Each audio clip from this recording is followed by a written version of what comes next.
Hello friends, welcome to my YouTube channel. तो friends, आज का हमारा वीडियो सीटेट पेपर 2 एसएसटी के लिए है। तो फ्रेंड्स, इस वीडियो में हम प्रीवियस ईयर के क्वेश्चन कराएंगे सीटेट पेपर 2 एसएसटी के लिए। तो फ्रेंड्स, आप लोग वीडियो पर कंटिन्यू बने रहिएगा। तो आइए देखते हैं फ्रेंड्स, इसमें पहला क्वेश्चन कि हिरण्यगर्भ नामक अनुष्ठान किया जाता था।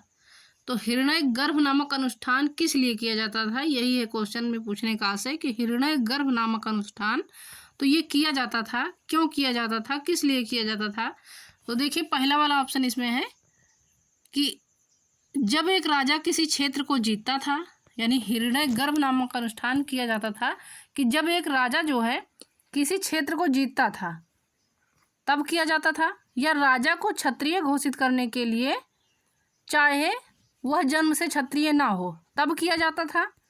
उसके बाद में है कि हिरण का शिकार करने से पहले हिरण्यगर्भ का अनुष्ठान किया जाता था, या पुत्र के जन्म के लिए। तो हिरण्यगर्भ नामक अनुष्ठान क्यों किया जाता था, किस लिए किया जाता था।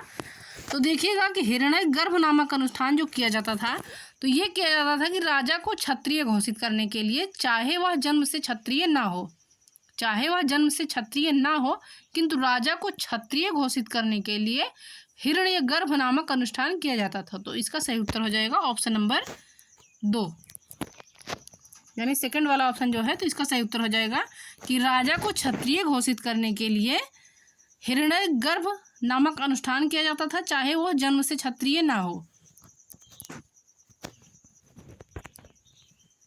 अब देखिए, अगला क्वेश्चन है,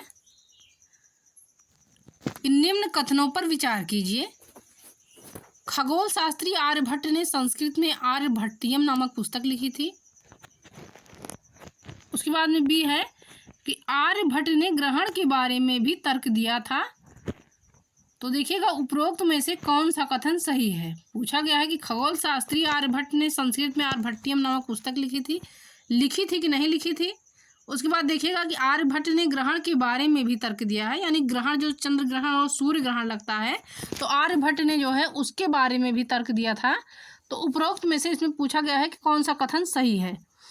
तो देखिए, पहला है कि केवल ए वाला, उसके बाद केवल बी, या ए और बी दोनों, या ना तो ए और ना ही बी। तो खगोल शास्त्री आर्यभट्ट ने संस्कृत में आर्यभट्टियम नामक पुस्तक लिखी थी। जी हाँ, लिखी थी इन्होंने। आर्यभट्टियम नामक पुस्तक जो है तो संस्कृत में इन्होंने लिखा है।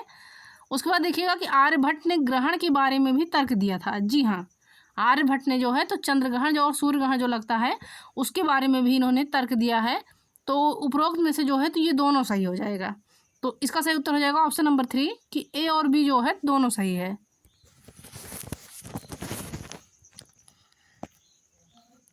अब अगला देखिएगा कि चोल काल में व्यापारियों के संघ को डाट कहा जाता था। चोल काल में जो है तो व्यापारियों के संघ को क्या कहा जाता था।